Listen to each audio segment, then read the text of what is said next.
Hello everyone, how are you? कैसे हैं मेरे प्यारे बच्चों? आई होप आप अपना ख्याल रख रहे होंगे और बड़ी मेहनत और लगन के साथ पढ़ाई कर रहे होंगे। तो बच्चों, अभी तक हम लोगों ने काइनेमेटिक्स बहुत अच्छी तरीके से पढ़ी है और डायनेमिक्स ऑफ पार्टिकल यानी न्यूटन्स लॉज ऑफ मोशन बहुत अच्छे से, इंक्लूडिंग एच.सी. वर्मा न्यूमेरिकल्स, हम लोगों ने पूरे अच्छे तरीके से सोल्व कर लिया। आज हम बात करने वाले हैं नया चैप्टर, नई स्टार्टिंग, और चैप्टर का नाम है फ्रिक्शन। एच.सी. वर्मा की बुक की बात करेंगे तो चैप्टर नंबर 6, और हम अपनी रेफरेंस बुक्स में बात करेंगे तो न्यूटन लॉज ऑफ मोशन का ही सेकंड पार्ट बेसिकली फ्रिक्शन है। बात समझ में आई? यानी ये चैप्टर कॉन्टिन्यूएशन है न्यूटन लॉज ऑफ मोशन के साथ। अच्छा, बात करेंगे हम फ्रिक्शन फोर्स के बारे में। तो फ्रिक्शन भी एक फोर्स ही है, और फोर्स होता है तो हमें मैग्नीट्यूड पता होनी चाहिए सर, हमें डायरेक्शन पता होनी चाहिए, है ना, पता होनी चाहिए ये सब चीजें। चलिए, अब हम बात करेंगे कि ये फ्रिक्शन अब क्यों रोल में आया। क्या पहले नहीं था? क्या पहले भी था बच्चों ये फ्रिक्शन? बट याद करो, हम हर क्वेश्चन में बोलते थे कि सरफेस को हम स्मूथ मान के चलेंगे, फ्रिक्शन लेस मान के चलेंगे, है ना। अब ये सीक्वेंस स्टेप बाय स्टेप है। पहले हम लोगों ने फोर्सेस के बारे में देख लिया, एक्सेलरेशन के बारे में देख लिया, सब चीजों के बारे में एनालाइज कर लिया। अब फ्रिक्शन को पढ़ते हुए भी हम लोगों को वही एक्सेलरेशन कैलकुलेट करनी है ना। स्टार्ट करें, चलिए। तो फ्रिक्शन बेसिकली क्या है? सबसे पहला बेसिक पॉइंट, फ्रिक्शन एक कांटेक्ट फोर्स है। कैसा फोर्स है? Contact force. याद रखना, हम लोगों ने एक कांटेक्ट फोर्स और पढ़ा है ना, जल्दी बात करो। देखिए, ये सरफेस, ये एक ब्लॉक, इस ब्लॉक का और सरफेस का कांटेक्ट है, तो फ्रिक्शन किधर लगेगा बच्चों?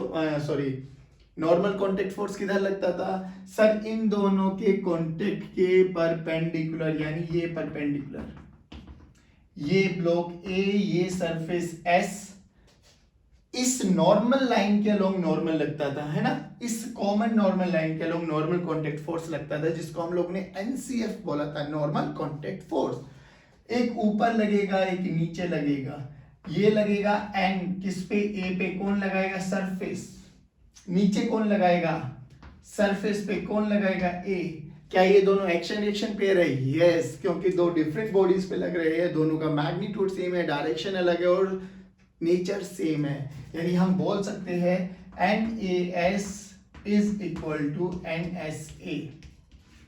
पढ़ा था ना बच्चों ये हम लोगों ने। ये नॉर्मल कांटेक्ट फोर्स। तो फ्रिक्शन भी कैसा है? कांटेक्ट फोर्स है। अच्छा, कांटेक्ट कहां पर? कांटेक्ट तो सर ये है, इस कांटेक्ट के कॉमन नॉर्मल लाइन पे तो लगाया था हम लोगों ने नॉर्मल कांटेक्ट। तो फ्रिक्शन कहां लगेगा सर? तो आपको याद क्या रखना बच्चे, जहां भी दो सरफेसेस का कांटेक्ट होगा ना, कांटेक्ट होगा, उनके कांटेक्ट के टेंजेंशियल डायरेक्शन में, टेंजेंशियल डायरेक्शन यानी ये देखिए, ये दोनों सरफेस का कांटेक्ट है, ये सरफेस और ये ब्लॉक, ये सरफेस है दोनों का ना, तो इसके टेंजेंट डायरेक्शन में या तो इधर लगेगा फ्रिक्शन, स्मॉल एफ से रिप्रेजेंट कर रहे हैं बच्चों, या इधर लगने वाला है फ्रिक्शन। पहली बात तो किधर लगेगा वो हमें समझ में आ गया। दो सरफेसेस के कांटेक्ट जहां पर भी होगा उसके टेंजेंशियल डायरेक्शन में फ्रिक्शन लगने वाला है। अब ये फ्रिक्शन करता क्या है बच्चों? अब याद क्या करना है? Friction always opposes relative motion. खाली मोशन को नहीं, रिलेटिव मोशन को अपोज करता है। या तो रिलेटिव मोशन कर रहा होगा या उसकी टेंडेंसी होगी, इंटेंशन होगी। ध्यान से सुने इन वर्ड्स पे बच्चों, ध्यान से सुनना।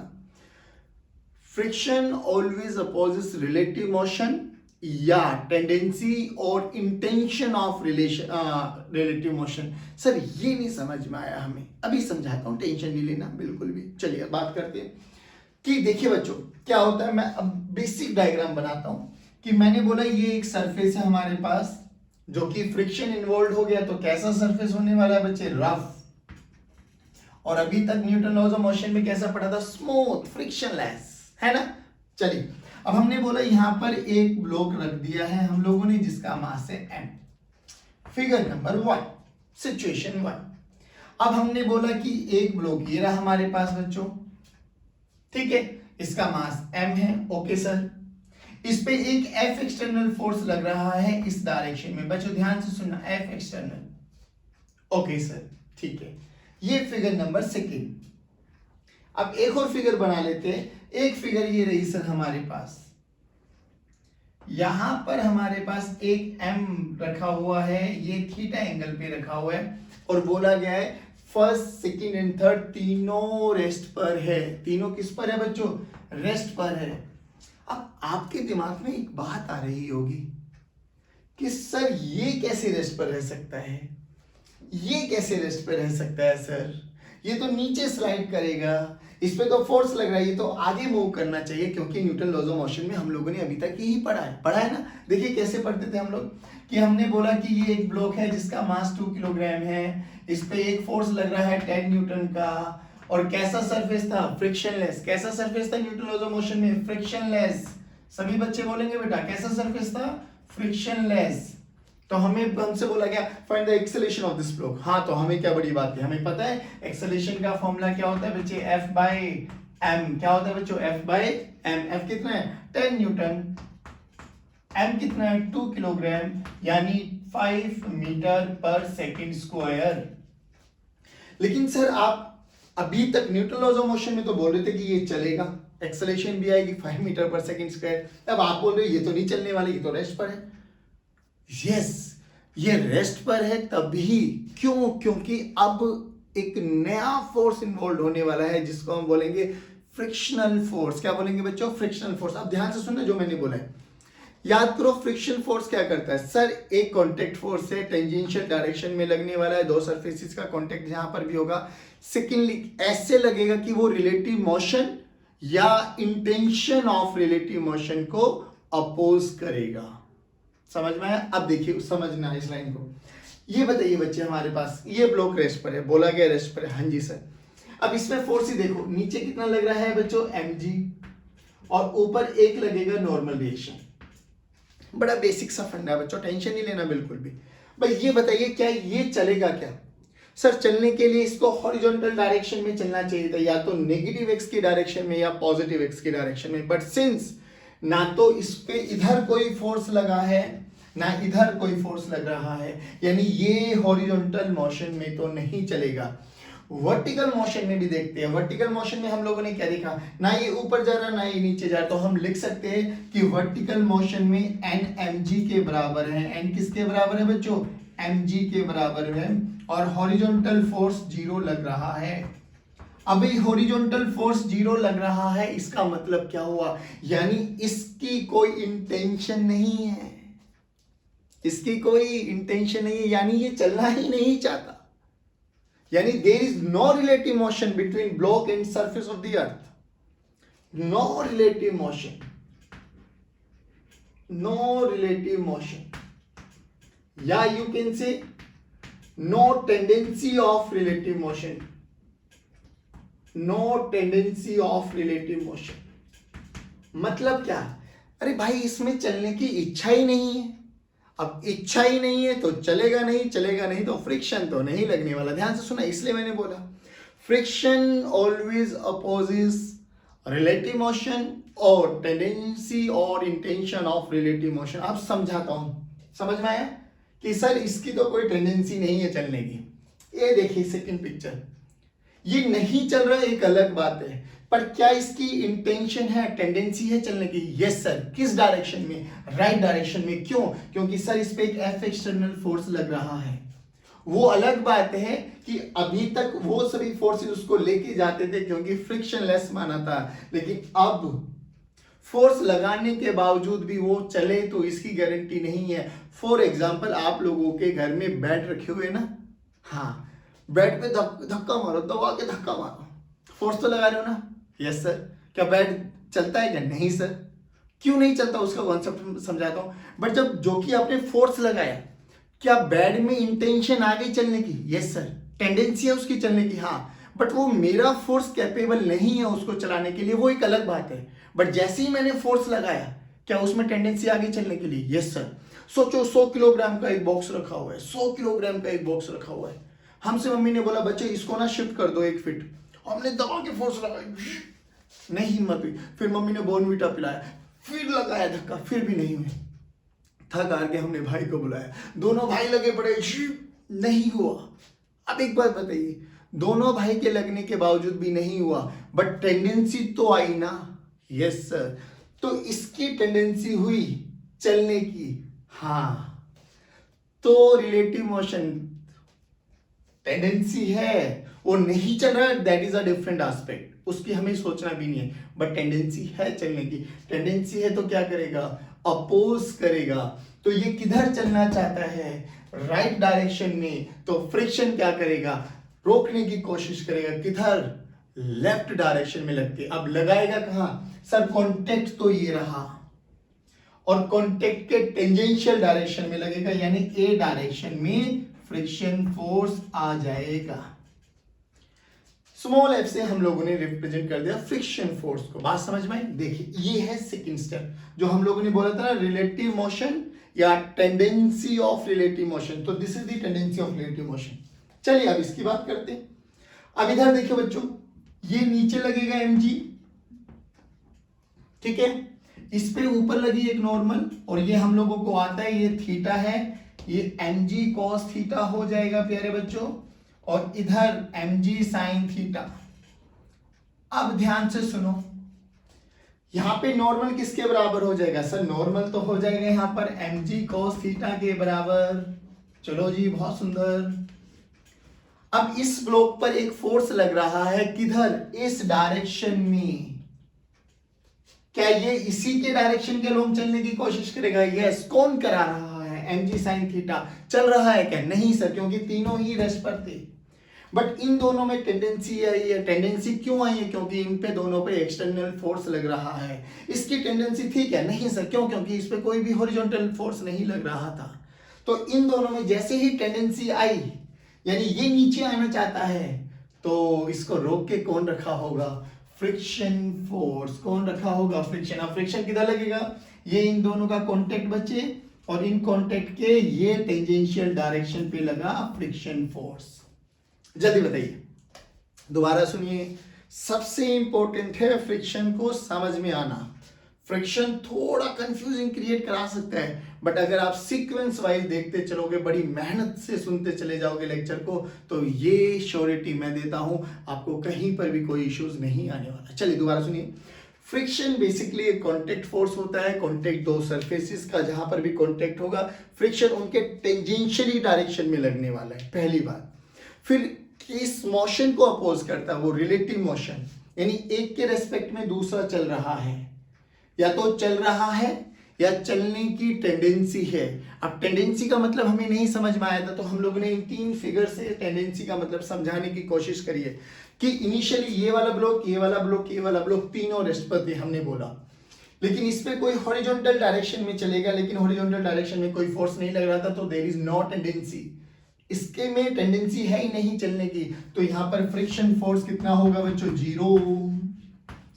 बस इसकी टेंडेंसी है, क्योंकि हम लोगों ने इस पे एक्सटर्नल फोर्स लगाया, उसके बावजूद भी नहीं चल रहा। इसका मतलब इसको रोक के कौन रखा हुआ होगा, फ्रिक्शन। किधर लगेगा, एक्सटर्नल फोर्स इधर लेके जाने की टेंडेंसी इधर है, तो फ्रिक्शन फोर्स उसके ऑपोजिट लगेगा, बट किधर लगेगा, जहां उनका कांटेक्ट होगा उसके टेंजेंशियल डायरेक्शन में।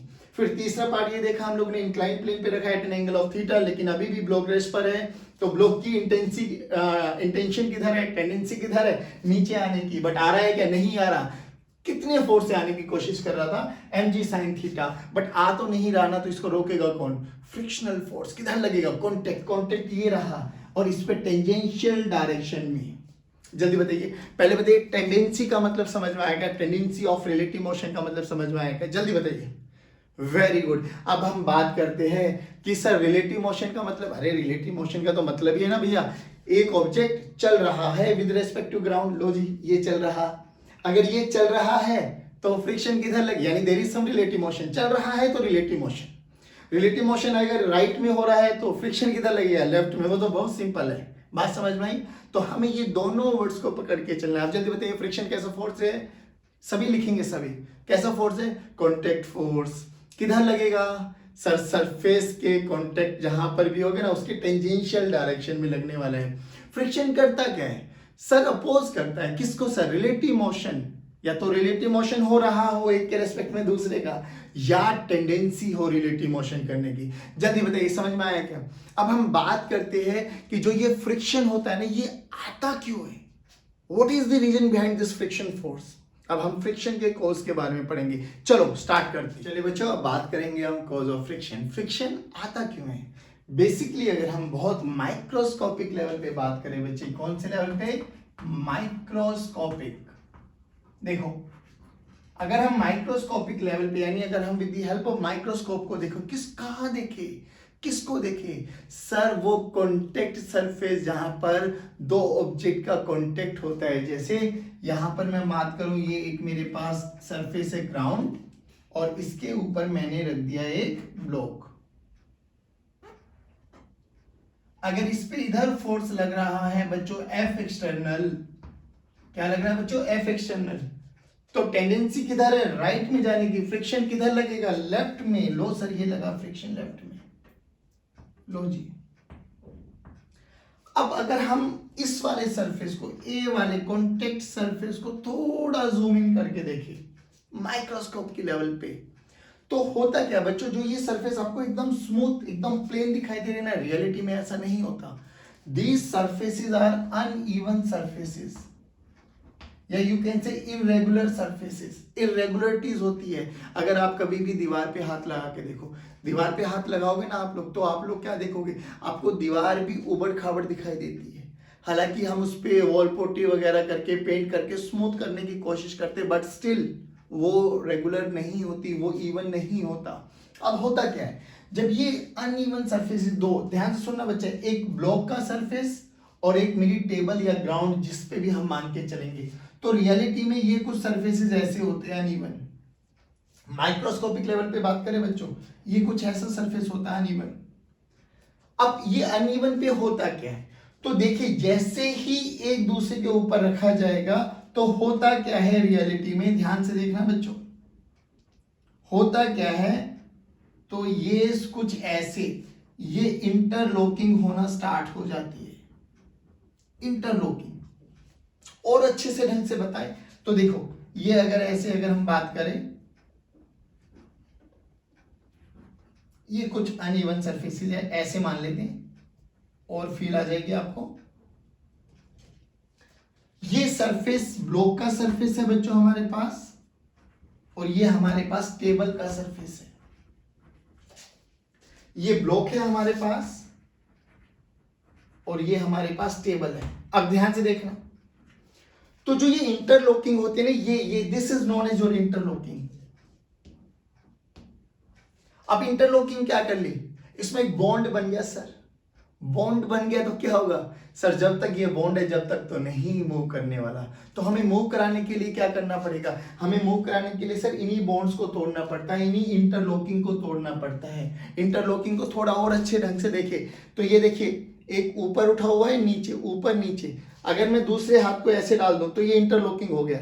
यानी अगर मुझे इसको चलाना पड़ेगा तो इस इंटरलॉकिंग को ब्रेक करना पड़ेगा ना। यही इंटरलॉकिंग आपका फ्रिक्शनल फोर्स कहलाया जाता है। क्या कहलाया जाता है बच्चों? Frictional force. अब ध्यान से सुनो, अब ये इंटरलॉकिंग को हम बेसिकली इनको बोल देते हैं हम कोल्ड वेल्डिंग। कोल्ड वेल्डिंग के नाम से भी जाना जाता है ये, या इसको कभी कभार लोकल वेल्डिंग। लोकल वेल्डिंग का ये मतलब नहीं है सस्ते वाली वेल्डिंग है ये, नहीं। लोकल मतलब इनकी अपनी वेल्डिंग, ठीक है। अब क्या करना पड़ेगा? तो यही फ्रिक्शन फोर्स को रोल में लेके आते हैं।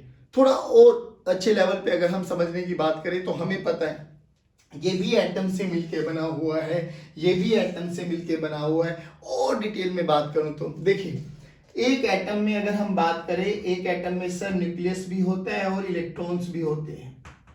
Nucleus consist of proton and neutron, और इसके चारों तरफ कौन घूमेगा? इलेक्ट्रॉन। चलिए, ये हमारे पास टेबल का एटम बनाया हम लोगों ने, ठीक है ना। इसके ऊपर अगर मैं बनाऊं तो ये मेरे पास बच्चे बॉक्स का एटम बन जाएगा। एक एटम के बारे में एटॉमिक लेवल पे बात कर रहे हैं अगर हम, तो इस पे भी पॉजिटिव चार्जेस, इस पे भी इलेक्ट्रॉन्स। अब होता क्या बच्चों, ध्यान से सुनना, इसके इलेक्ट्रॉन्स को ये वाला पॉजिटिव चार्ज अट्रैक्ट करेगा, और इसके इलेक्ट्रॉन्स को ये वाला पॉजिटिव चार्ज अट्रैक्ट करेगा। यानी यहां पर हमें पता है पॉजिटिव और नेगेटिव में क्या होती है? अट्रैक्शन। यानी यहां पर एक इलेक्ट्रोस्टैटिक अट्रैक्शन फोर्स भी लगने वाला है। कैसा? Electrostatic attraction. तो बेसिकली फ्रिक्शन को हम इलेक्ट्रोमैग्नेटिक फोर्स भी बोलते हैं। कैसा फोर्स बोलते हैं बच्चा? Electromagnetic force. बात समझ में आई? तो जो ये अट्रैक्शन हो जाती है ना, अब हमें इस अट्रैक्शन को तोड़ना है। तो अट्रैक्शन, या यू कैन से इंटरलॉकिंग, या you can say cold welding, या you can say local welding, इसको तोड़ने के लिए हमें क्या करना पड़ेगा? हमें सर फोर्स लगाना पड़ेगा। अच्छा एक बात और बताइए, ध्यान से सुनना। ये हमारे पास टेबल था, ये हमारे पास बॉक्स था, ये वेल्डिंग हमने देखी, अभी 3 ही वेल्डिंग है मान लेती है। सोचो अगर किसी केस में, ध्यान से सुनना बच्चों, अगर किसी केस में ध्यान से देखो, बिल्कुल डिटेल में देखें।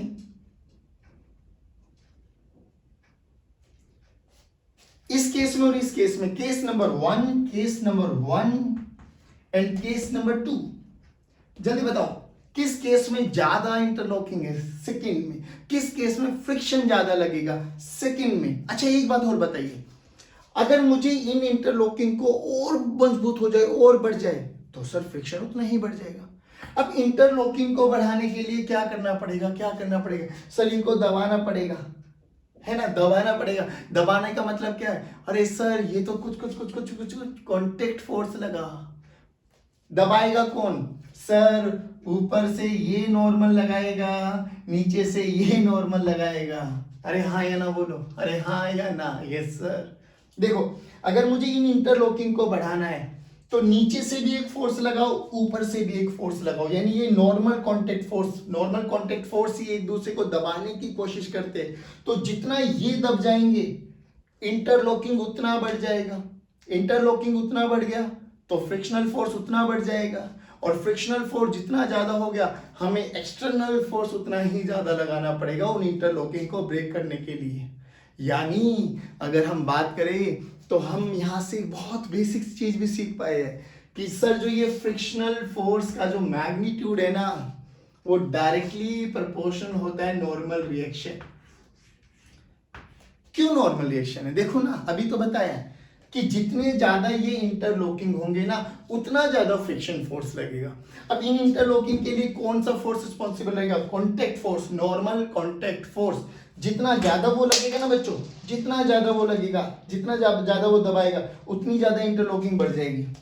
जितनी ज्यादा इंटरलॉकिंग बढ़ेगी उतने ज्यादा फ्रिक्शन हो गया। तो हमने क्या बोला कि जो फ्रिक्शनल फोर्स होगा is directly proportional to normal reaction. जैसे जैसे नॉर्मल रिएक्शन बढ़ता चला जाएगा वैसे वैसे फ्रिक्शनल फोर्स बढ़ता चला जाएगा। रीजन समझ में आ गया? फ्रिक्शनल फोर्स बढ़ने से नॉर्मल का क्या लेना देना? क्योंकि नॉर्मल बढ़ेगा तो ही इंटरलॉकिंग बढ़ेगी, इंटरलॉकिंग बढ़ेगी तो फ्रिक्शन फोर्स बढ़ेगा, फ्रिक्शन फोर्स बढ़ेगा तो हमें उतना ही ज्यादा एक्सटर्नल फोर्स लगाना पड़ेगा किसी भी ऑब्जेक्ट में रिलेटिव मोशन लेके आने के लिए। पक्का। चलिए अब हम बात करते हैं और अच्छे से। तो हमें क्या समझ में आया? हमें डायरेक्शन पता लगे किधर लगता है, हमें उसका कोस समझ में आ गया। हमें अब बात कर रहे हैं मैग्नीट्यूड, और मैग्नीट्यूड के लिए हमने क्या देखा फॉर्मूला बच्चों कि जो फ्रिक्शनल फोर्स है वो डायरेक्टली प्रोपोर्शनल होता है नॉर्मल रिएक्शन। कैसे होता है? डायरेक्टली प्रोपोर्शनल होता है नॉर्मल रिएक्शन के। अब हम बात करेंगे कितने टाइप्स के फ्रिक्शन फोर्स होते हैं। चलिए अब बात करते हैं हम टाइप ऑफ फ्रिक्शन। तो चलिए बच्चों अब हम बात करेंगे टाइप ऑफ फ्रिक्शन।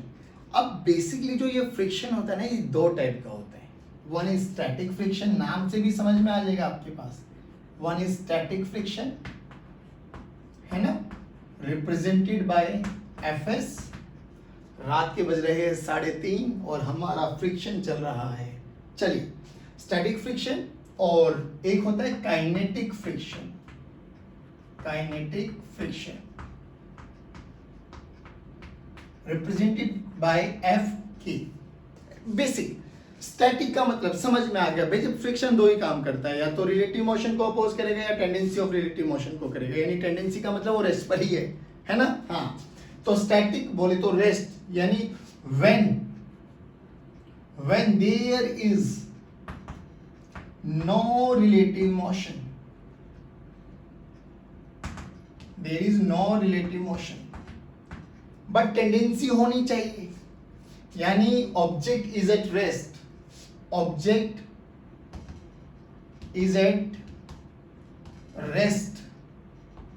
ये वही एग्जांपल है बच्चों कि हमारे पास 100 किलोग्राम का एक बॉक्स रखा हुआ है, हमसे बोला गया भाई इसको आपको धक्का मारना है, फोर्स लगा, नहीं लगा है सर, नहीं चला, तो टेंडेंसी तो है इधर जाने की, बट जो कि हमारा फोर्स यानी एफ एक्सटर्नल कैपेबल नहीं है, लेकिन फ्रिक्शन तो लगेगा सर। किधर लगेगा? इधर सर, इधर, opposite to tendency of motion. Kinetic का मतलब when actually there is some relative motion, यानी वो चल रहा है, चलने दो भाई।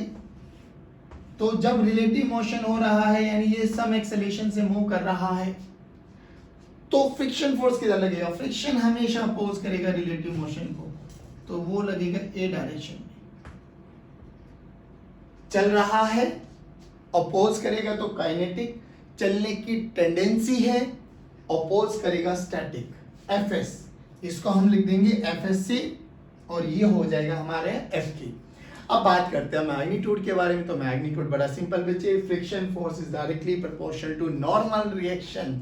यानी अगर मैं काइनेटिक की बात करूंगा तो ध्यान से देखना, एफ के कितना बन जाएगा बेटा? डायरेक्टली प्रोपोर्शन को हटा के कांस्टेंट से रिप्रेजेंट करते हैं, तो mu K into N. Now what is this mu K? Mu K is nothing but coefficient of kinetic friction, kinetic friction. चलिए इधर आइए, जब हमारी टेंडेंसी है मूव करने की, तो यहां पर F S is directly proportional to again normal reaction, और एफ एस जो होगा वो क्या हो जाएगा बच्चों? Mu S into N. Now what is mu S? Mu S is nothing but coefficient of static friction, coefficient of static friction. अच्छा, ये म्यू एस और म्यू के डिपेंड किस पे करता है सर? सर ये डिपेंड करता है ये कैसे नेचर का मटेरियल है, सरफेस कितना स्मूथ है, कितना रफ है, ये सब उन पैरामीटर्स पे डिपेंड करते हैं। ठीक है, अच्छा अब हम बात करते हैं। अब एक चीज और देखिए ध्यान से, ये हमारे पास फॉर्मूला आ गया काइनेटिक का, ये हमारे पास फॉर्मूला आ गया स्टैटिक का। तो जब चल रहा होगा तो काइनेटिक, चलने की कोशिश कर रहा होगा तो स्टैटिक। अच्छा, जो ये काइनेटिक फ्रिक्शन है ना बच्चों, ये कांस्टेंट होता है। ये कैसा होता है? कांस्टेंट, यानी एक बार ही जितना लग गया थ्रू आउट वही रहने वाला है। ये किसी पे नहीं डिपेंड करने वाला कि कितनी एक्सेलेरेशन से चल रहा है, क्या वेलोसिटी, नो। एक बार अगर इसकी वैल्यू जो हो गई थ्रू आउट, ये कांस्टेंट रहने वाला है। But static friction variable friction है। स्टैटिक कैसा है बच्चों? Static friction is variable in nature, is variable. अब वेरिएबल की मतलब देखिए ध्यान से, अब जब ये ध्यान से सुनो, स्टार्टिंग से देखो, ये हमारे पास एक ब्लॉक, ये ग्राउंड पे हम लोगों ने एक ब्लॉक रख दिया है, this is ground, this is block. इसकी टेंडेंसी है क्या चलने की? नहीं सर, क्यों? क्योंकि इस पे कोई एक्सटर्नल फोर्स तो लग ही नहीं रहा, नहीं लग रहा, तो फ्रिक्शन कितना? सर एफ एस की वैल्यू 0, एफ एस की वैल्यू 0। अब इस पे एफ, अगर मैं एफ एक्सटर्नल अगर मैं लगाऊं बच्चों, ठीक है सर, तो क्या इसमें फ्रिक्शन लगेगा? Yes sir. किधर लगेगा? पीछे। कितना लगेगा? सर वो वेरी करता है डिपेंडिंग अपॉन एफ एक्सटर्नल कितना लगा रहे हो, ठीक है ना। तो जो ये एफ एस आए ना बच्चों, इस एफ एस को हम बोलते हैं maximum value of static friction. क्या बोलते हैं बच्चों? Maximum value of static friction. यानी अगर मैं बात करूं तो स्टैटिक फ्रिक्शन वेरिएबल होता है कहां से कहां? 0 से लेके एफ मैक्स तक, और इसी एफ मैक्स को हम बोलते हैं लिमिटिंग फ्रिक्शन। क्या बोलते हैं बच्चों? Limiting friction. यानी स्टैटिक फ्रिक्शन की एक लिमिट होती है, स्टैटिक फ्रिक्शन की क्या होती है बच्चों? एक लिमिट, कि इस लिमिट से 0 से लेके उस लिमिट तक वो कुछ भी वैल्यू ले सकता है। अभी न्यूमेरिकल्स करेंगे तो आपको समझ में आएगा, बट अभी नोवन के लेक्चर याद रखो, दिमाग में बैठाओ, आपको सब चीजें क्लियर होती चली जाएगी। दोबारा सुनिए, स्टैटिक फ्रिक्शन कैसा? वेरिएबल। वेरिएबल का मतलब क्या है? इसकी वैल्यू कहां से कहां? 0 से लेके एफ मैक्स, यानी एफ स्टैटिक यानी mu S into N, mu S into N, इस जीरो से लेके इस वाली वैल्यू के बीच में ये कोई भी वैल्यू ले सकता है। वो डिपेंड किस पे करेगा कि हमने अप्लाइड फोर्स यानी एक्सटर्नल फोर्स कितना लगाया। बात समझ में आ रही है। लेकिन ऑन दी अदर हैंड जो काइनेटिक फ्रिक्शन है ये कैसा है, कांस्टेंट, इसकी वैल्यू में कोई चेंज नहीं आता, लेकिन स्टैटिक में चेंज आता है। और वैल्यू कहां से कहां रहेगी बच्चों, जीरो से लेके मैक्सिमम। और मैक्सिमम स्टैटिक फ्रिक्शन की वैल्यू को क्या बोलते हैं हम, लिमिटिंग फ्रिक्शन। यानी स्टैटिक फ्रिक्शन की एक लिमिट होती है, वो जीरो से लेकर उस लिमिट के बीच में किसी भी वैल्यू को ले सकता है, लेकिन अगर वो लिमिट एक्सीड कर गई फिर तो ऑब्जेक्ट चलने लगेगा। ऑब्जेक्ट चलने लगेगा तो कौन रोल में आ जाएगा, काइनेटिक। काइनेटिक। और स्टैटिक कब लगेगा, जब ऑब्जेक्ट रेस्ट पर है या उसकी टेंडेंसी है रिलेटिव मोशन करने की। बात समझ में आ रही है, पक्का पक्का। चलो अब हम आगे स्टार्ट करते हैं। चलिए बच्चों अब बात करते हैं हम numerical problems based on kinetic friction. Kinetic easy है, आसान है, रीजन बीइंग काइनेटिक कांस्टेंट है। कब लगेगा, जब एक्चुअली में there is some relative motion. किधर लगेगा, जो भी सरफेस ऑफ कांटेक्ट होगा उसके टेंजेंशियल डायरेक्शन में, such that it always opposes the relative motion. Formula क्या आया था बच्चों, mu K into N. N is what, normal reaction. Normal reaction हर केस में एमजी हो ये जरूरी नहीं है। जैसे जैसे प्रॉब्लम चेंज होती चली जाएगी, सिनेरियो चेंज होता चला जाएगा, नॉर्मल रिएक्शन चेंज होता चला जाएगा। और ये नॉर्मल रिएक्शन ही है जो केवल और केवल फ्रिक्शन को कम या ज्यादा करता है। ध्यान से सुनना, चलिए ध्यान से सुनना। चलो अब हमसे बोला गया कि ये एक आपके पास रफ सरफेस है बच्चों, रफ सरफेस है। ये म्यू के की वैल्यू हमें दे दी है 0.2। अच्छा म्यू के की कोई यूनिट नहीं होती, रीजन बीइंग म्यू के का फॉर्मूला देखिए क्या होगा, म्यू के this is equal to frictional force divided by normal force. यानी ये रेशियो है फोर्स बाय फोर्स।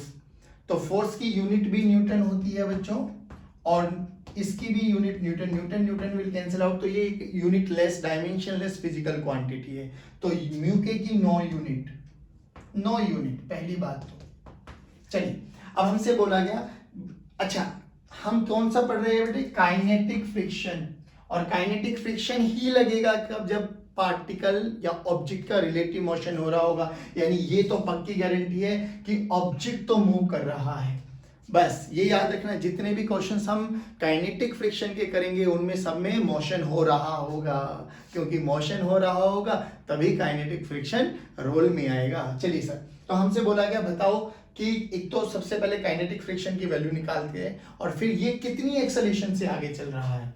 सोचो अगर फ्रिक्शन ना होता और न्यूटन लॉज ऑफ मोशन पढ़ रहे होते तो एक्सेलरेशन तो हम डायरेक्ट लिख देते, है ना। डायरेक्ट कितनी हो जाती, according to NLM, according to NLM. और एनएलएम में क्या है बच्चों, फ्रिक्शन जीरो होता था, वहां पे एफ के तो हम जीरो मानेंगे क्योंकि फ्रिक्शन लेस मान के चल रही थी। वहां पे तो आंसर डायरेक्ट क्या आ जाता, 10/4, 10/4 यानी 2.5 मीटर पर सेकंड स्क्वायर। अभी तक तो ये पढ़ते आए हम लोग, है ना।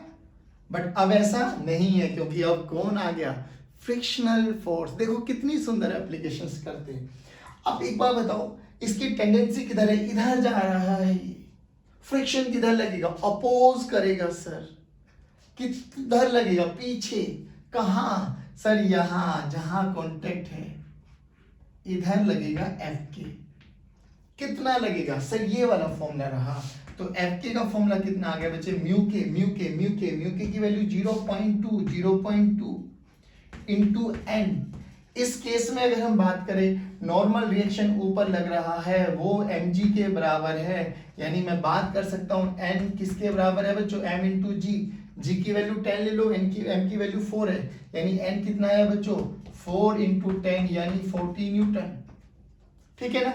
चलो तो एफ के की वैल्यू देखिए, एफ के की वैल्यू कितनी आ गई बच्चों हमारे पास, 0.2 इंटू 40, 0.2 इंटू 40 यानी 8 न्यूटन। अब हमें पहला क्वेश्चन तो आ गया, 8 न्यूटन हमें फ्रिक्शनल फोर्स आ गया। किधर, opposite to the direction of motion. Motion किधर है, राइट में, लेफ्ट में। पक्का, परफेक्ट। चलिए वही यार एफबीडी वाला सिस्टम है। अब दोबारा कर, इस 4 किलोग्राम का एफबीडी बनेगी हॉरिजॉन्टल मोशन में, ऊपर एन नीचे एमजी, तो उसकी तो जरूरत नहीं है, पर चलो बना लेते हैं। एफबीडी ऑफ 4 किलोग्राम, ऊपर एन नीचे एमजी, इधर लग रहा है 10, इधर लग रहा है 8। पार्टिकल चलेगा इधर, क्योंकि ये वाला फोर्स ग्रेटर है इससे कितना 10 माइनस 8, वही ड्राइविंग फोर्स रिटार्डिंग फोर्स, तो ये 10 ड्राइविंग बना, ये 8 रिटार्डिंग बना, तो एक्सेलेरेशन कितनी आ गई बच्चे, एक्सेलेरेशन आ गई sir 10 minus 8, 10 minus 8 divided by 4 kilogram, यानी 2/4, यानी 2/4 यानी 1/2 मीटर पर सेकंड स्क्वायर। बताइए मुश्किल लगा क्या?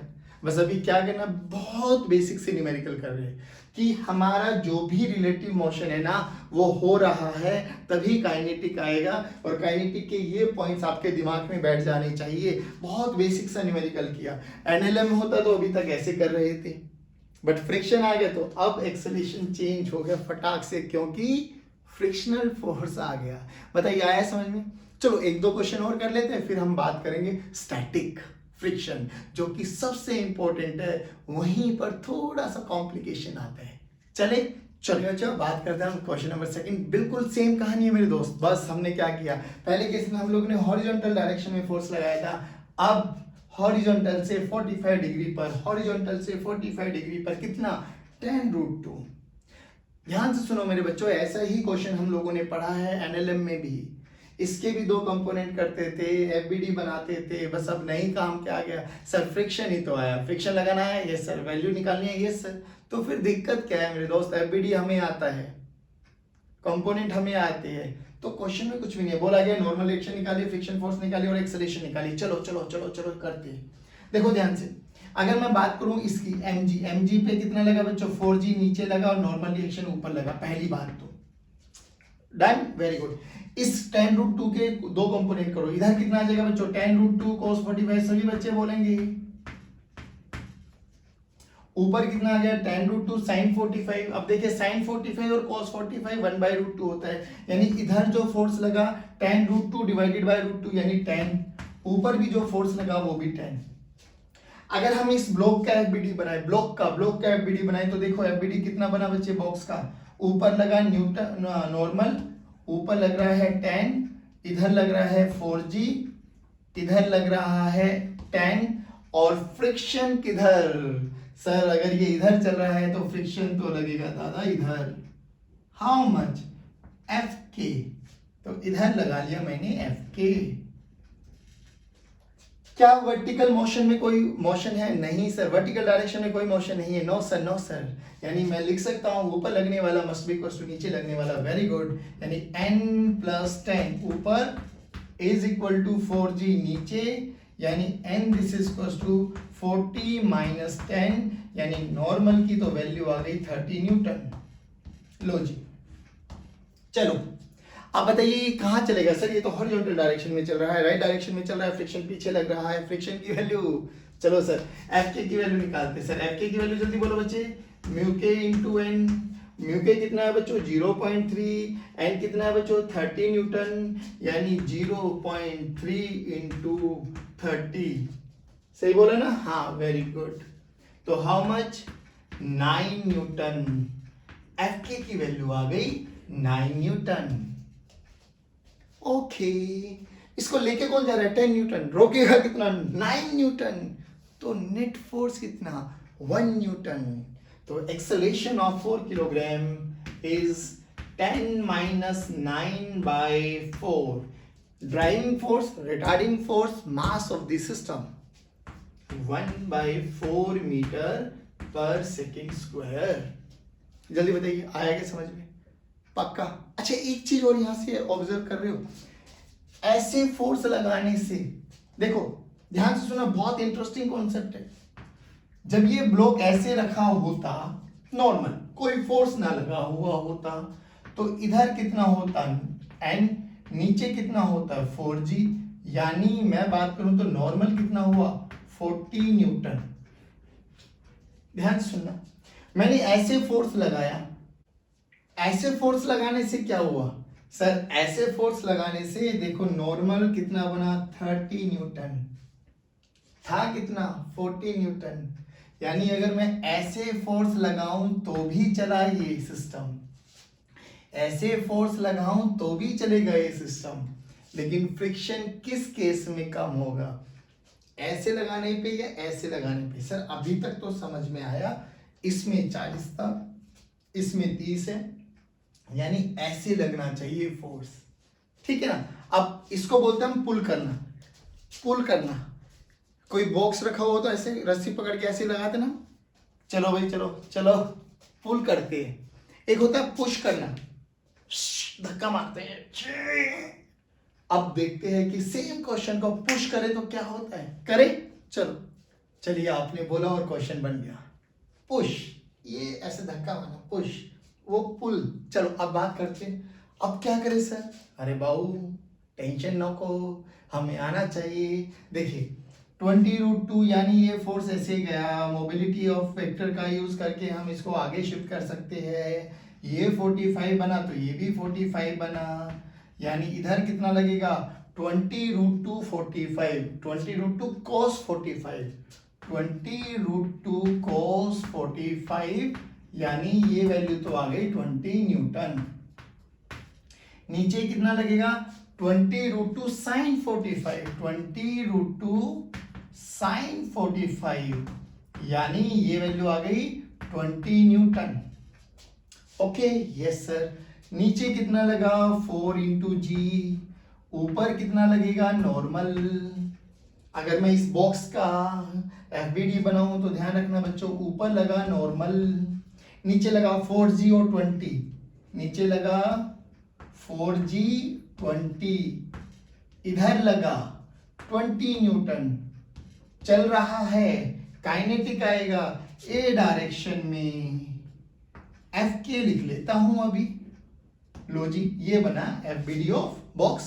बस चलिए आप बताइए, क्या वर्टिकल डायरेक्शन में कोई मोशन? नो सर, यानी ऊपर लगने वाला फोर्स इक्वल्स टू नीचे लगने वाला फोर्स, यानी नॉर्मल कितना आ गया? 20 प्लस 4G यानी 20 प्लस 40, 20 प्लस 40 यानी 60 न्यूटन। लो जी, नॉर्मल पहला क्वेश्चन। बोला गया फ्रिक्शन निकालो। फ्रिक्शन का फॉर्मूला क्या होता है? अरे बड़ा बेसिक है बच्चों, mu K into N, mu के 0.3 इंटू 60 यानी 18 न्यूटन। हॉरिजॉन्टल मोशन में है, यस सर। तो कितना? 20 इधर 18 पीछे, 20 इधर 18 पीछे, एक्सेलेरेशन इधर, तो एक्सेलेरेशन ही तो निकालना, निकालो चलो। 20 ड्राइविंग माइनस रिटार्डिंग बाय 4 यानी 2/4 यानी 1/2 मीटर पर सेकेंड स्क्वायर। तीनों केसेस कर दिए, हॉरिजॉन्टल, पुलिंग एंड पुशिंग। तीनों में क्या अच्छा लगा आपको कि अगर रेस्ट पर है और हॉरिजॉन्टल में लगा रहे थे तो एन की वैल्यू आई थी 40 न्यूटन। ध्यान से सुनना बच्चों, पहले केस में। दूसरे केस में जब पुल कर रहे थे तो एन की वैल्यू आई 30 न्यूटन, और अभी के केस में जब पुश कर रहे हैं तो एन की वैल्यू आई 60 न्यूटन। अब सोचो, एक ब्लॉक रखा हुआ है, एक बॉक्स रखा हुआ है, ठीक है ना। आपको बोलना है इसको चलाना है, चलाना है। चलाने की 3 डायरेक्शन, या तो आप ऐसे लगाओ फोर्स, यानी ये मेरा ब्लॉक है, या तो मैं ऐसे हॉरिजॉन्टल डायरेक्शन के अलोंग लगाऊं, ऐसे लगाऊं, या ऐसे लगाऊं, F2 F1 F3। खुद सोचिए, बताओ कौन सी डायरेक्शन में फोर्स लगाऊं सच दैट मिनिमम फ्रिक्शन मिले? बोलो, F1 F2 F3, F1 F2 F3, answer आना चाहिए। F1 F2 F3, F1 F2 F3। तो अब आप लोगों ने देखा भी होगा, जब भी कोई भी बॉक्स रखा हुआ होता है, ये आपको सिखाया नहीं था बट आपको पता था, आप हमेशा रस्सी बांध के खींचते थे उसको, है ना, क्योंकि पुल करना इजी होता है। क्योंकि पुलिंग में क्या होता है, नॉर्मल रिएक्शन कम हो जाता है, और नॉर्मल ही रिएक्शन कौन रिस्पॉन्सिबल होता है? फ्रिक्शन के लिए। किसके लिए? फ्रिक्शन के लिए। अरे वाह सर, ये तो बहुत सुंदर एग्जाम्पल आया। तो मैं कह रहा हूँ चीजें क्लियर होंगी, बट आपको संभल कर, मेहनत, लगन, निष्ठा के साथ लेक्चर देखना है। बात समझ में आई? अब बात करते हैं हम स्टैटिक फ्रिक्शन के बारे में। किसके बारे में? स्टैटिक। चलिए स्टूडेंट्स, तो अब हम बात करेंगे कुछ interesting facts about static friction. Static friction जैसे कि नाम ही सजेस्ट करता है, इंट्रोडक्टरी पार्ट में भी हम लोगों ने बोला था कि सर ये when there is tendency of relative motion, यानी ऑब्जेक्ट रेस्ट पे था, ठीक है ना, वही है। वेरिएबल फोर्स था, कहाँ से कहाँ लगती थी, जीरो से लेके एफ मैक्सिमम यानी लिमिटिंग फ्रिक्शन, उसके बीच में कोई भी वैल्यू ले लेता था। अभी बात करेंगे सबके बारे में। फोर्स का फॉर्मूला क्या होता था, F S this is equals to mu S into N, N क्या होता था, नॉर्मल रिएक्शन, ठीक है ना। चलिए सब चीजें हम लोगों के पास आ गई। अब देखिए बड़ा सिंपल सा क्वेश्चन बनाया गया है कि एक बॉक्स है जिसका मास 4 किलोग्राम है, एफ एक्सटर्नल फोर्स लग रहा है 6 न्यूटन, म्यू एस गिवन है 0.2, बोला गया फाइंड फ्रिक्शन एंड एक्सेलरेशन। अब उससे पहले एक बेसिक सा कॉन्सेप्ट बताइए कि अगर बॉडी रेस्ट पर है इसका मतलब क्या है। सर बॉडी रेस्ट पर है इसका मतलब है उस पे लगने वाला net force zero. Net force का मतलब ऊपर लगने वाला मस्ट बी इक्वल टू नीचे लगने वाला, राइट में लगने वाला must be equal to left में लगने वाला। तब हम बोलेंगे कि बॉडी इक्विलिब्रियम में है, रेस्ट पर है, यानी एक्सेलरेशन जीरो है। ध्यान से सुनना इस बात को, बस यही कॉन्सेप्ट है, अगर समझ में आ गया तो। चलिए अब देखिए, अगर हम बात करें, चलो तो इसका देखो mg लगेगा नीचे, नॉर्मल लगा ऊपर, एफ एक्सटर्नल इधर लगा, स्टैटिक किधर लगेगा, पीछे। पहले तो हमें ये देखना है ना कि ये बॉडी चलेगी भी या नहीं चलेगी। चलने की कंडीशन बताओ, चलने की कंडीशन क्या है। सर जो फ्रिक्शन की मैक्सिमम वैल्यू है जिसको हम लोगों ने नाम दिया लिमिटिंग फ्रिक्शन, फ्रिक्शन की मैक्सिमम वैल्यू से ज्यादा इफ बॉडी कब मूव करेगी, बॉडी एक ही कंडीशन में मूव करेगी बच्चों। बॉडी बताओ कब मूव करेगी बच्चे, body will accelerate only if F external is greater then F limiting और एफ मैक्स। बच्चों ये ध्यान से सुनना, यही तो कंडीशन बनी। सर अगर फ्रिक्शन ही ज्यादा हुआ एक्सटर्नल से तो बॉडी थोड़ी ना चलेगी, फ्रिक्शन चलाएगा नहीं, फ्रिक्शन रोकेगा, ध्यान रखना। चलिए अब बात करते हैं, चलो पहले फ्रिक्शन फोर्स निकाल लेते हैं। तो फ्रिक्शन फोर्स का formula sir F S this is equals to mu S into N, N ऊपर है एम जी नीचे है, यानी वर्टिकल डायरेक्शन में फोर्सेस को इक्वेट कर दीजिए, यानी N must be equals to M G, और एन की वैल्यू यहां से कितना आ गया बच्चा 4g यानी 40 न्यूटन। चलो जी, यानी एफ एस की वैल्यू कितनी आ गई बच्चे 0.2 इंटू 40 यानी 8 न्यूटन। लो पहला पार्ट तो आ गया। ये एफ एस क्या है, मैक्सिमम लिमिटिंग फ्रिक्शन। ध्यान से सुना बच्चों, वर्ड टू वर्ड पे ध्यान देना, मैक्सिमम वैल्यू है फ्रिक्शन की। अच्छा किधर लगेगा, पीछे, ओके डन। ध्यान से सुनना, एफ एक्सटर्नल किधर है, आगे कितना है 6, तो कंडीशन देखो, क्या 6 इज ग्रेटर देन 8, नहीं, तो बॉडी मूव नहीं करेगी, यानी एक्सेलरेशन जीरो, ठीक है, एक्सेलरेशन जीरो। अब बोला गया कितना फ्रिक्शन लगे, अब फ्रिक्शन का आंसर 8 मत लिख के आ जाना, अगर 8 लिखा तो गलत हो जाएगा। क्यों हो जाएगा सोचो, 6 इधर लग रहा है 8 पीछे लग रहा है, तो बॉडी को रियलिटी में पीछे जाना चाहिए था। अरे 6 इधर लग रहा है 8 इधर लग रहा है, अगर आपका आंसर 8 है तो इसके अकॉर्डिंग क्या है 6 इधर 8 इधर, यानी तुम इधर धक्का मार रहे हो है, फ्रिक्शन पीछे लेके जा रहा है। अरे ये तो बहुत इजी बन गया, जिस भी ऑब्जेक्ट को चलाना है और हमसे ना चले, जिधर लेके जाना उसके अपोजिट में एक्सटर्नल फोर्स लगा दो, एक्सटर्नल फोर्स कम लगा दो फ्रिक्शन अपने आप लेके जाएगा। देखा है कैसे, अरे नहीं रे कभी भी नहीं होता, हाँ नहीं होता, यानी एक्सेलरेशन जीरो, यानी ऑब्जेक्ट रेस्ट पर है। ऑब्जेक्ट रेस्ट पे अभी बताया तो ऊपर लगने वाला मस्ट बी इक्वल टू नीचे लगने वाला, राइट में लगने वाला must be equal to left में लगने वाला, तो लेफ्ट में 8 लगेगा या 6 लगेगा, 8 लगेगा या 6 लगेगा, 6 न्यूटन, क्योंकि ये 8 न्यूटन फ्रिक्शन की मैक्सिमम वैल्यू है, यानी फ्रिक्शन 0 से लेके 8 के बीच में कोई भी वैल्यू ले सकता है, वो डिपेंड किस पे करेगा, एफ एक्सटर्नल पे। हम एफ एक्सटर्नल कितना लगा रहे हैं, तो हमने देखा क्वेश्चन में कि बॉडी चल तो नहीं रही, चल नहीं रही, तो इधर लगेगा 6 न्यूटन और इधर अगर हम 8 लगा देते हैं तो हमारी तो कैलकुलेशन गड़बड़ होगी, यानी ब्लॉक पीछे जाएगा। ऐसा तो नहीं होता, फ्रिक्शन तो रोकेगा, तो रोकेगा तो फ्रिक्शन अपने आप को कितना कर लेगा, 8 नहीं 6। तो इस केस में फ्रिक्शन की वैल्यू कितनी आ गई बच्चे, 6 न्यूटन। इसलिए इसका नाम बोला जाता है self adjusting in nature. Static friction अपने आप को एडजस्ट कर लेता है। बहुत सुंदर, बहुत अच्छा एक न्यूमेरिकल सिखाता हूं, उसके बेस पे हम एक टेबल बनाएंगे, बहुत सुंदर सी टेबल, और उसके बेस पे हम एनालाइज करेंगे चीजों को। पहले बताओ, ये बेसिक सा क्वेश्चन समझ में आया?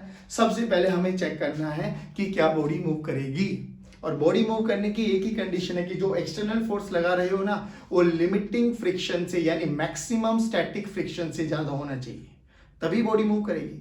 ज्यादा नहीं हुआ तो बॉडी रेस्ट पर ही रहेगी, और फिर ये फ्रिक्शन अपनी वैल्यू को इसके अकॉर्डिंग चेंज कर लेगा। सोचो, अगर ये 6 ना हो तो यहाँ 5 होता, तो फ्रिक्शन कितना हो जाता, 5 4 4 3 3 2 2 1 1 0, तो 0। यानी अगर मैं 6 एक्सटर्नल फोर्स लगाऊंगा ना तो फ्रिक्शन कितना हो जाएगा, 0। 7 लगाऊंगा तो 7, 8 लगाऊंगा तो 8, अब 9 लगाऊंगा तो चलेगा, और चलेगा तो कौन आ जाएगा, काइनेटिक। चलो चलो यहां तक देखो, अभी समझ में आया पक्का? चलिए अब एक और अच्छा क्वेश्चन करते हैं। चलिए बच्चों, अब हम बात कर रहे हैं कि एक टेबल है, टेबल के ऊपर 5 किलोग्राम का एक बॉक्स रखा हुआ है, म्यू एस स्टैटिक फ्रिक्शन का कोएफिशिएंट है 0.2, और इस पे 2 न्यूटन का फोर्स लगाया है। ठीक है, चलो सबसे पहले देख लेते हैं इसका मैक्सिमम लिमिटिंग फ्रिक्शन कितना होगा, और मैक्सिमम लिमिटिंग एफ मैक्स या एफ लिमिटिंग कितना हो जाएगा बच्चे, म्यू एस यानी 0.2 इंटू एन, और इस केस में एन किसके बराबर है बच्चों, 5g के बराबर।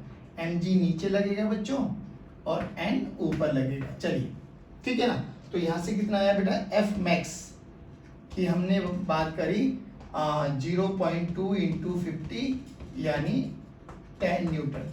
This is maximum limiting friction या मैक्सिमम स्टैटिक फ्रिक्शन, ये लगेगा। अब हमने कितना लगाया, 2 न्यूटन। एफ एक्सटर्नल है, देखो टेबल बनाते हैं, एफ एक्सटर्नल स्टैटिक फ्रिक्शन और एक्सेलेरेशन ऑफ ब्लो। हमने लगाया 2 न्यूटन का एफ एक्सटर्नल। स्टैटिक फ्रिक्शन कहां से कहां वेरी कर सकता है, 0 से लेके एफ मैक्स या एफ लिमिटिंग, और इस केस में 0 से लेके ही हो जाएगी वैल्यू 10, है ना। लगाया कितना, एफ एक्सटर्नल कितना लगाया, 2। तो ऐसे थोड़ी ना 2 आगे 10 पीछे ना, रेस्ट पर रहेगा, क्योंकि कंडीशन पहली एफ एक्सटर्नल कितना है 2 न्यूटन, मैक्सिमम कितना है 10 न्यूटन, तो ये कंडीशन तो अनसेटिस्फाई हो गई, तो ब्लॉक रेस्ट पर रहेगा। रेस्ट पर लगने का मतलब जितना एफ एक्सटर्नल है उतना ही लिमिटिंग फ्रिक्शन हो जाएगा, उतना ही स्टैटिक फ्रिक्शन हो जाएगा। चलिए चलिए चलिए चलिए, तो स्टैटिक फ्रिक्शन कितना, 2 माइनस 2 एक्सेलेरेशन 0। मैंने थोड़ा और बढ़ाया, अभी भी कंडीशन 4 इज ग्रेटर देन 10 नहीं, तो अभी भी रेस्ट पर, तो जितना एफ एक्सटर्नल उतना ही फ्रिक्शन, यानी अभी भी 4 अभी भी 0। मैंने 6 कर दिया, 6 इज ग्रेटर देन 10 नहीं, तो 6 0। 8 कर दिया, 8 इज ग्रेटर देन 10 नहीं, तो 8 0। 10 कर दिया, 10 is greater than 10 not, 10 is equal to 10 yes, तो 10 अब 0। देखो बात समझ में, 10 से जैसे ही मैं ज्यादा बढ़ाऊंगा 11 न्यूटन, तो क्या ये चलेगा, यस, क्योंकि स्टैटिक फ्रिक्शन की मैक्सिमम वैल्यू अटेन हो चुकी है, और चलने की कंडीशन देखिए 11 is greater than 10 yes yes yes, चलेगा, और जैसे ही चलेगा कौन आ जाएगा, काइनेटिक फ्रिक्शन आ जाएगा सर, ध्यान रखना, कौन आ जाएगा, काइनेटिक फ्रिक्शन आ जाएगा सर। चलिए चलिए चलिए अभी बात करते हैं, इधर देखना। तो इस नेचर को बोला गया है बच्चों सेल्फ एडजस्टिंग नेचर, कि स्टैटिक फ्रिक्शन अपनी वैल्यू को डिपेंडिंग अपॉन कि एफ एक्सटर्नल कितना लगा रहे हो उसके अकॉर्डिंग अपने आप को एडजस्ट कर लेता है। देखिए 2 2 4 4 6 6 8 8 10 10, अब 10 से ज्यादा बढ़ाया, 10 से ज्यादा बढ़ाया तो 10 से ज्यादा बढ़ाया तो काइनेटिक फ्रिक्शन रोल में आ जाएगा, क्योंकि बॉडी चलने लगेगी, और चलने लगेगी तो रिलेटिव मोशन हो जाएगा, और रिलेटिव मोशन हो गया तो काइनेटिक फ्रिक्शन आएगा ही आएगा, टेंशन ना लेना। पहले बताओ ये टेबल समझ में आई, यहाँ से बस एक चीज समझाना था कि जो स्टैटिक फ्रिक्शन है ना वो सेल्फ एग्जिस्टिंग नेचर है, अपने आप की वैल्यू को एक्सटर्नल के बेस पे चेंज कर लेता है। और कंडीशन ये है, जब तक ये कंडीशन सेटिस्फाई नहीं होगी, यानी जब तक एफ एक्सटर्नल ग्रेटर नहीं होगा तो बॉडी रेस्ट पर रहेगी, बॉडी रेस्ट पर रहेगी तो क्या होगा सर, ये जितना एफ एक्सटर्नल उतना ही एफ एस यानी स्टैटिक फ्रिक्शन। बोलो इतना समझ में आया? पक्का? अब एक क्वेश्चन करते हैं जिसमें स्टैटिक भी और काइनेटिक भी दोनों ही रोल में आते हैं। चलिए करें स्टार्ट। चलो करते हैं स्टूडेंट्स, अब हम बात करेंगे बहुत ही सुंदर क्वेश्चन, दोनों ही फ्रिक्शन इन्वॉल्व हो जाएंगे। अब ध्यान से सुना, बोला गया एक बॉक्स है जिसका मास 4 किलोग्राम है, एक रफ सरफेस पे रखा गया है, 20 न्यूटन का एफ एक्सटर्नल है, दिस इज एफ एक्सटर्नल, बच्चों ध्यान रखना। और यहाँ पर स्टैटिक फ्रिक्शन का भी कोएफिशिएंट है और काइनेटिक फ्रिक्शन का भी, दोनों ही आपको दे दी गई है। अच्छा, ये ज़्यादा ये कम है, अभी इसकी भी वैल्यू समझ में आएगी, इसका भी रीजन समझ में आएगा। अब सबसे पहले हमें चेक करना है कि क्या बॉडी रेस्ट पर है या चलेगी। ये कंडीशन, अगर एफ एक्सटर्नल ग्रेटर है एफ मैक्सिमम स्टैटिक, तो पहले स्टैटिक निकाल लेते हैं ना। नीचे लगेगा mg बच्चों, ऊपर लगेगा नॉर्मल बच्चों, तो यहाँ से नॉर्मल की वैल्यू आ गई m इंटू जी, ठीक है ना, यानी नॉर्मल आ गया बच्चों 40 न्यूटन, और fs कितना हो जाएगा बच्चों 0.6 इंटू 40 यानी 24 न्यूटन, 24 न्यूटन। सही कर रहा हूं मैं? पक्का? हाँ। तो Fs कितना आ गया बच्चों, स्टैटिक फ्रिक्शन Fs 24 न्यूटन।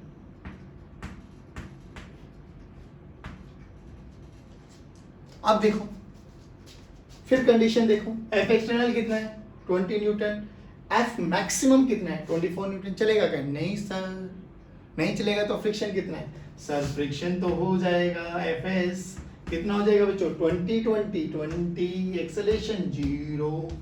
बोलो समझ में आया क्या? पक्का? चलिए बच्चों, आज का लास्ट क्वेश्चन देखते, कॉन्सेप्ट बहुत प्यारा देखेंगे। अच्छा, अभी वाले क्वेश्चन में हमने क्या देखा, वहां पे म्यू के की कोई जरूरत नहीं थी क्योंकि बॉडी रेस्ट पे थी, और रेस्ट पे थी तो कौन रहेगा एक्टिव, स्टैटिक। चलिए अब दोबारा यहाँ पे देखिए, यहाँ पर भी म्यू एस गिवन है, म्यू के गिवन है।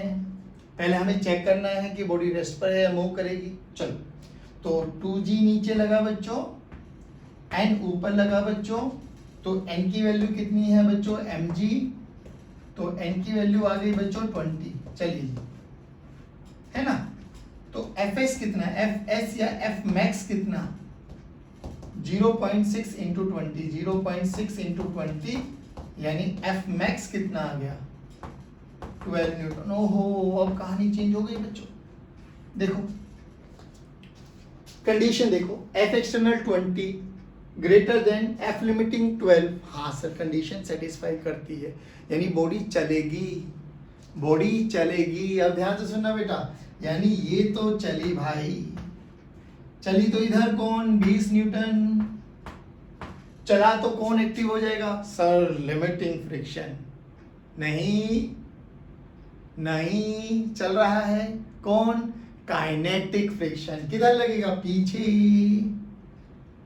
एफ के। अब ध्यान से देखना बच्चों, एफ के आ गए रोल में। अब एफ के की वैल्यू देखिए, एफ के की वैल्यू कितनी होती है सर, एफ के की वैल्यू तो होती है sir mu K into N, और ये कांस्टेंट रहेगी सर, ये चेंज नहीं होती। चलो तो म्यू के कितना, म्यू के कितना 0.4 इंटू एन कितना, एन कितना 20, यानी ये आ गए 8 न्यूटन एफ के। लो एक्सेलेरेशन निकालना है तो निकालो ना। एक्सेलेरेशन के लिए देखिए 20 न्यूटन इधर और एफ के यानी 8 न्यूटन इधर। ड्राइविंग फोर्स, रिटार्डिंग फोर्स यानी 20 माइनस 8 डिवाइडेड बाय 2 यानी 12 बाय 2 यानी 6 मीटर पर सेकेंड स्क्वायर। देखिए दोबारा सुनिए, बड़ा ही बेसिक, बड़ा ही सुंदर, बड़ा ही ब्यूटीफुल कॉन्सेप्ट था, आपको समझ में भी आ रहा होगा, है ना। देखो क्या हुआ, पहले हमें चेक किया कि बॉडी रेस्ट पर है क्या। इससे पहले क्वेश्चन में बॉडी रेस्ट पर आ गई तो काइनेटिक की कोई जरूरत नहीं थी, लेकिन इस क्वेश्चन में हमारी ये वाली कंडीशन सेटिस्फाई होगी, यानी बॉडी एक्सेलेरेट करेगी, एक्सेलेरेट करेगी तो काइनेटिक रोल में आ जाएगा सर। है ना। काइनेटिक क्या रहेगा, कांस्टेंट रहेगा, और सेल्फ एडजस्टिंग नेचर यानी स्टैटिक क्या रहेगा, वेरिएबल सर, कुछ भी वैल्यू ले सकता है, ठीक है ना। ओके, एक चीज और बताओ, यहां पर अगर ध्यान से देखो एफ मैक्सिमम यानी स्टैटिक मैक्सिमम कितना था, 12 न्यूटन, काइनेटिक कितना है, 8 न्यूटन। ऐसा क्यों सर, जब रुक रहा था तो मैक्सिमम मतलब 12 न्यूटन तक का फोर्स था फ्रिक्शन, जब चल रहा तो 8 न्यूटन। अब माय क्वेश्चन इज, मेरा क्वेश्चन ये है बच्चों, आप ये बताइए एक बहुत भारी ऑब्जेक्ट रखा हुआ है, कंडीशन दो है, एक बार वो रखा हुआ है और एक बार वो चलता आ रहा है, बहुत भारी ऑब्जेक्ट। अच्छा, इस भारी ऑब्जेक्ट को जो रखा हुआ है उसको चलाओ, चलो बहुत दम लगाना पड़ेगा ना, पक्का। अब वही भारी ऑब्जेक्ट चलता हुआ आ रहा है, अब चलाओ, अब तो हल्का सा भी फोर्स लगाएंगे तो चलेगा सर, चलता है ना। तो मेरा क्वेश्चन ये था कि रुकी हुई चीज को चलाना मुश्किल है या चलती हुई चीज को मोशन में रखना मुश्किल है, रुकी हुई चीज को चलाना मुश्किल है या चलती हुई चीज को मोशन में रखना मुश्किल है, सर रुकी हुई चीज को। तो रुका हुआ कौन था यहाँ पर, सर जब तक रुका हुआ था तो स्टैटिक था, तो स्टैटिक ज्यादा रहेगा, स्टैटिक ज्यादा है, लेकिन वो चलने लगा तो चलते हुए इसको चलाना तो बहुत इजी है ना बच्चों।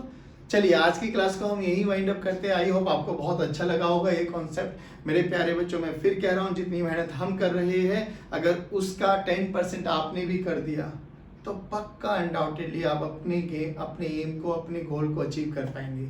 चलिए guys, thank you very much, have a good day, God bless you, keep motivating us, keep watching videos. जय हिंद, जय भारत। मुस्कुराते रहिए और पढ़ते रहिए।